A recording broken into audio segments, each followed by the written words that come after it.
Okay, cultural and environmental factors in interpersonal communication. This morning I was just teaching an entire chapter on intercultural communication, which is another class that I teach. So in this chapter we will explore what is culture, the function of culture, cultural characteristics, and communication, and improving intercultural communication skills. If you want to know more about this, of course, you can take my other class. In the meantime, we're going to talk about it in terms of interpersonal communication. So culture is defined differently by different groups of people. Generally, it is considered a group of people who, through a process of learning, can share perceptions of the world which influence their beliefs, values, norms, and rules, eventually affecting one's behavior. That is huge. That's a lot of stuff lumped into one. Honestly, let's pick it apart and see what we can find. First, culture is formed by a group of people. A group that individuals participate in over the course of their lifetime. Humans are hardwired to learn culture. We are not always in the same culture throughout our lifetimes. We do start out with a cultural base from our family, our close friends, our religious groups, other groups that we're involved in. We become part of those cultures.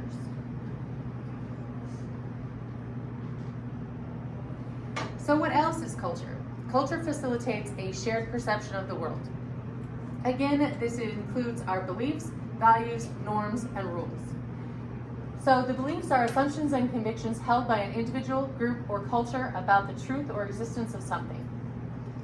Values are important and long-lasting principles or standards held by a culture about desirable or appropriate courses of action or outcomes. Norms include informal guidelines about what is acceptable or proper social behavior within a specific culture, and explicit rules are guidelines generally written down governing acceptable or proper social behavior within a culture. So in the United States, we have rules that we want to follow so that things are smooth. Like we have stop signs, which mean we want to stop so that somebody else can go.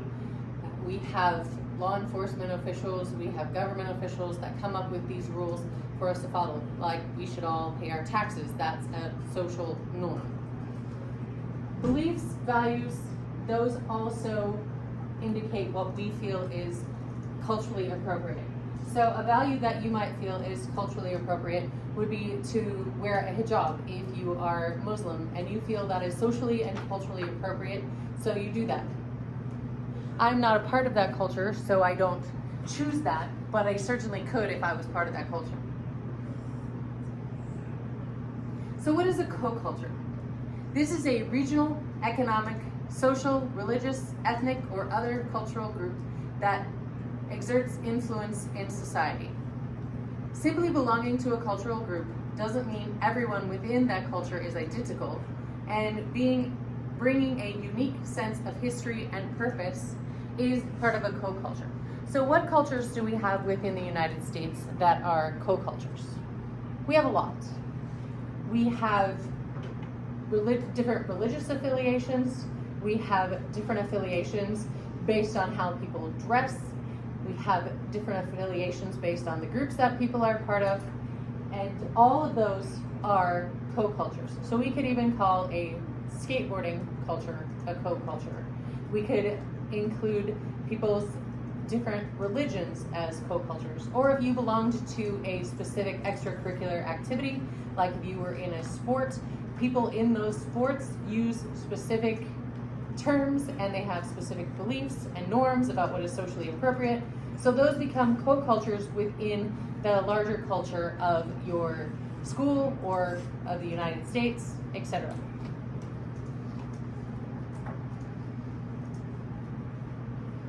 So then what is a microculture? This is cultural patterns of behavior influenced by cultural beliefs, values, and norms and rules based upon a specific locality or within an organization. So this includes the local culture.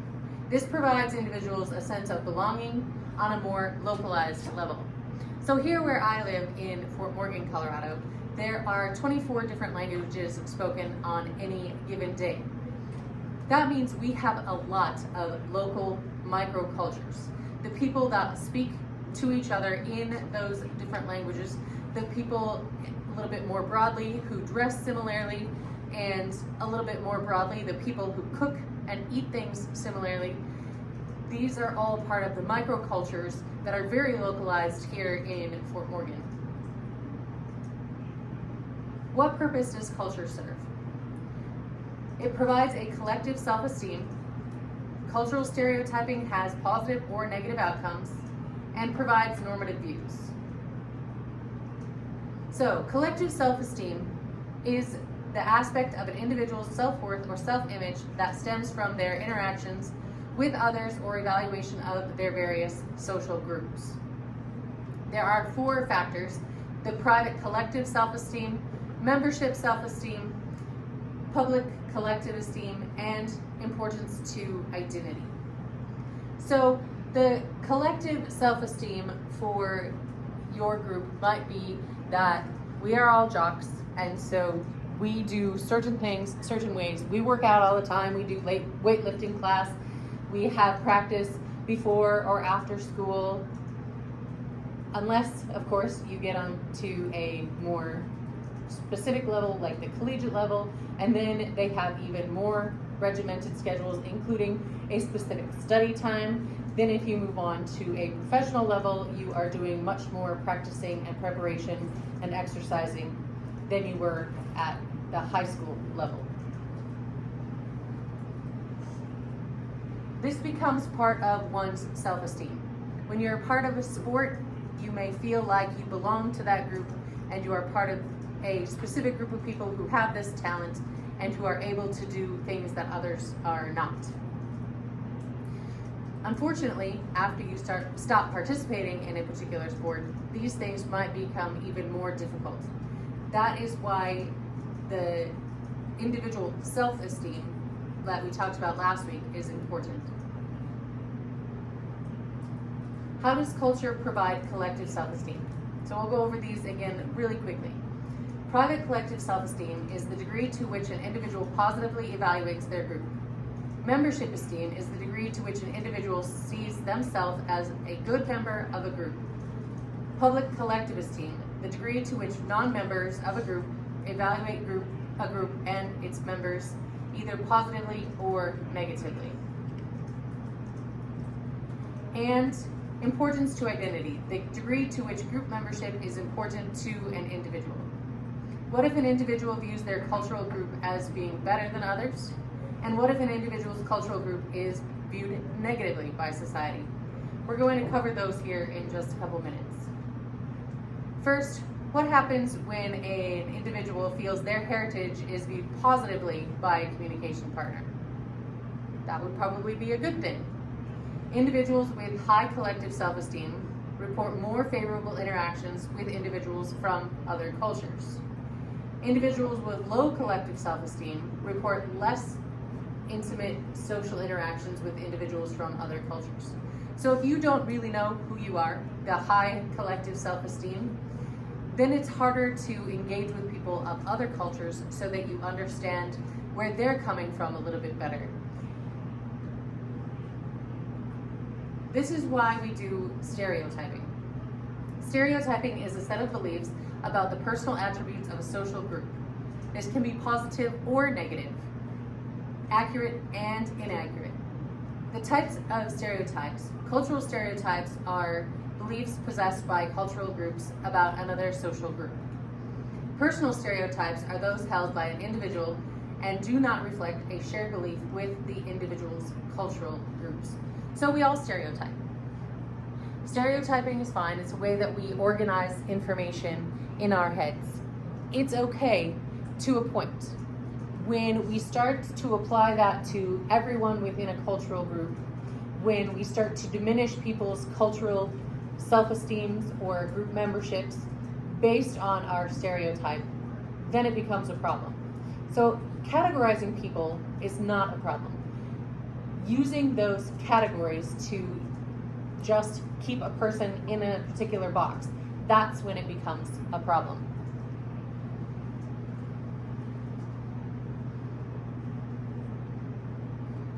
So stereotypes, again, are problematic when you categorize people making snap decisions. So if you only see one thing about an individual and put them in a category and don't let them out of that category because you've decided that that's the group that they're part of and you're only going to believe that part of them, that's when it becomes problematic stereotyping. All members of a group are inaccurately viewed as the same. That's not true. All members of a group are not the same. And many stereotypes are based on ignorance about another's culture. This is why we want to learn more about other cultures. So, how does culture provide normative views? Culture provides the rules and regulations and norms governing a culture and how people act with other members of that society. Individuals tend to view their own culture as generally right, moral, ethical, etc. This is what leads to ethnocentrism. It is the degree to which individuals view the world from their own culture's perspective. The evaluation of different cultures according to their own culture's preconceptions, and often accompanied by feelings of dislike, mistrust, or hate for cultures deemed inferior. So we often want to put others into a category and assume that the way that we do things is better than the way that other people do things. For example, I was raised in the Catholic Church, and before I learned about Islam and more about Muslims and how they practice their religion, I just assumed that being Catholic or Christian was better than being Muslim. Luckily, I did an entire project on it for my master's degree, and I was able to see how many things we actually do have in common and how similar it is to have been raised in the Catholic Church or to have been raised in Islam, in a Muslim practicing religion.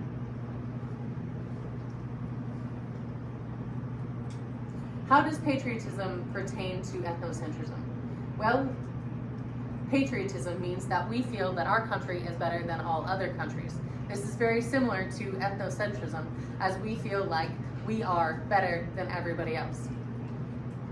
This happens in the United States, but it also happens in other countries, especially some of those that I visited, like South Africa and Canada and most of the European countries. In fact, in some of the European countries, they aren't very friendly to other people of other nationalities, just because they feel like their nationality is the best. How does culture impact communication? Culture is communication, and communication is culture. Different cultures approach relationships differently. When communicating, individuals strive to create a positive version of themselves in the eyes of a communication partner. So Edward T. Hall came up with an explanation of how culture impacts the communication message. Cultures interpret communicative meaning through low context communication, which are explicit verbal messages. This is what Western societies have. We tell it like it is. We explain things out loud. There is no guessing. In a high context communication culture, it's implicit. The gestures, social norms, nuances, tone of voice, all of those things are to be assumed by a high context culture. Often high context cultures are found in East Asian countries, similar to those of Japan, Vietnam, China, Korea, and other countries in that area. 3 general contextual categories include communication, cultural orientation, and business. Gert Hofstede came up with 6 cultural differences impacting how individuals approach work. So this is how we approach work in different societies. First, there's the low versus high power distance, individual versus collectivism, masculinity versus femininity, low versus high uncertainty avoidance, long-term versus short-term orientation, and indulgence versus restraint. So power distance is the degree to which those people and organizations with less power within a culture accept and expect that power is unequally distributed within their culture. Cultural differences manifest themselves in different ways within a culture. There's low, middle, and upper classifications. This happens within the United States, although some people will say there's not as much socioeconomic differentiation between low, middle, and upper classes as there are in some other countries. Unfortunately, we do have a bit of power distance, some that has been brought to my attention by students that I've had of other races, other ethnicities that are not European American. So people who don't look white are treated differently in power distance. This is where individualism and collectivism might come into play. Individualism is the characteristics of a culture that values being self-reliant and self-motivated, believes in personal freedom and privacy, and celebrates personal achievement. Again, you find this in most Western countries. The collectivism are characteristics of a culture that values cooperation and harmony and considers the needs of the group to be more important than the needs of the individual. We see this a lot, again, in Central Asian and East Asian countries, but we also can see this in some of the Hispanic, South American, and Central American countries, because collectivism is important as far as its association to their families. The family is very important, and they value cooperation and harmony within the family. Masculinity versus femininity. Masculine cultures focus on items like earning, recognition, advancement, and challenge. Feminine cultures focus on having a good working relationship with one's manager and coworkers, cooperating with people at work, and security. Are either masculine or feminine relationships or cultural orientations a bad thing? Absolutely not. We look at masculine as the people who report, and they expect a report of information, and the feminist culture is the one that's building rapport. So they develop a relationship with the people within their culture and community. Low versus high uncertainty avoidance. Uncertainty avoidance is the extent to which cultures as a whole are fearful and ambiguous of cultures and unknown situations. Cultures of high uncertainty avoidance view unknown situations as threatening, resulting in higher levels of anxiety and neuroticism, higher levels of prejudice, and ideological, political, and religious fundamentalism. So honestly, we all want to avoid the things that we don't know or don't understand. We want to avoid the ambiguous. We want to learn more about each person, each culture, so that we can feel less uneasy about somebody else's culture. Cultural orientation. How do cultural orientations impact relationships? So cultural orientation, there's the long-term orientation in which individuals focus on the future and not the present or the past, and they focus on persistence and thrift. Short-term orientation is when individuals focus on the past or present and not the future, with a high respect for the past and cultural traditions. Short-term orientation is definitely found in the Native American cultures, where they focus much on their traditions, a lot on how the Native Americans were treated and how they continue to be treated today by those who feel that they settled the country, that they conquered and found the United States. Indulgence versus restraint. Indulgence are cultural orientations marked by immediate gratification for individual desires, and restraint is a cultural orientation marked by the belief that gratification should not be instantaneous and should be regulated by cultural rules and norms. If we look here, a current culture, whether it's Gen Z or the generations that come after that, they are focused more on indulgence, which is a gratification for individual desires, and it's immediate. We want immediate responses, we want immediate gratification. Everything should come to us very quickly. Stella Ting-Toomey explained face negotiation theory. So what is face? Yes, this is literally your face. But in this instance, face is helping people to look better, to feel more positive, to have more positive attributes to themselves. If you've ever heard of the term saving face, that's what we're talking about here. So face negotiation theory explains the importance of face within interpersonal interactions. Face is the standing or position a person has in the eyes of others. Individuals strive to create a positive version of their face in the eyes of another person.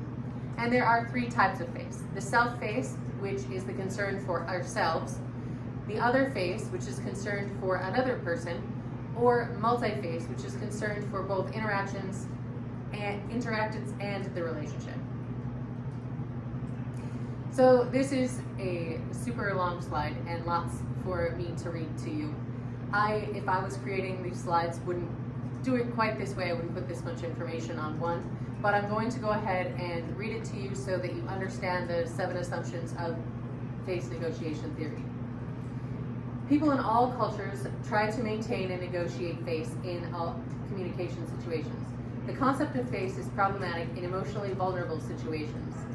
The cultural variability dimensions of individualism versus collectivism and small versus large power distance shapes the orientations, movements, contents, and styles of face work. Individualism versus collectivism shapes members' preferences for self-orientation, face work versus other orientation, face work. Small, large power distance shapes members' preferences for horizontal-based face work versus vertical-based face work. The culture variability dimensions, in conjunction with individual relational and situational factors, influence the use of particular face work behaviors in particular cultural scenes, and intercultural face work competence refers to the optimal integration of knowledge, mindfulness, and communication skills in managing vulnerable, identity-based conflict situations appropriately, effectively, and adaptively. So how can you improve your intercultural communication skills? Become culturally intelligent and engage in culturally mindful interactions. How do you become more culturally intelligent? I didn't know about all of the cultures that I know about now when I was younger.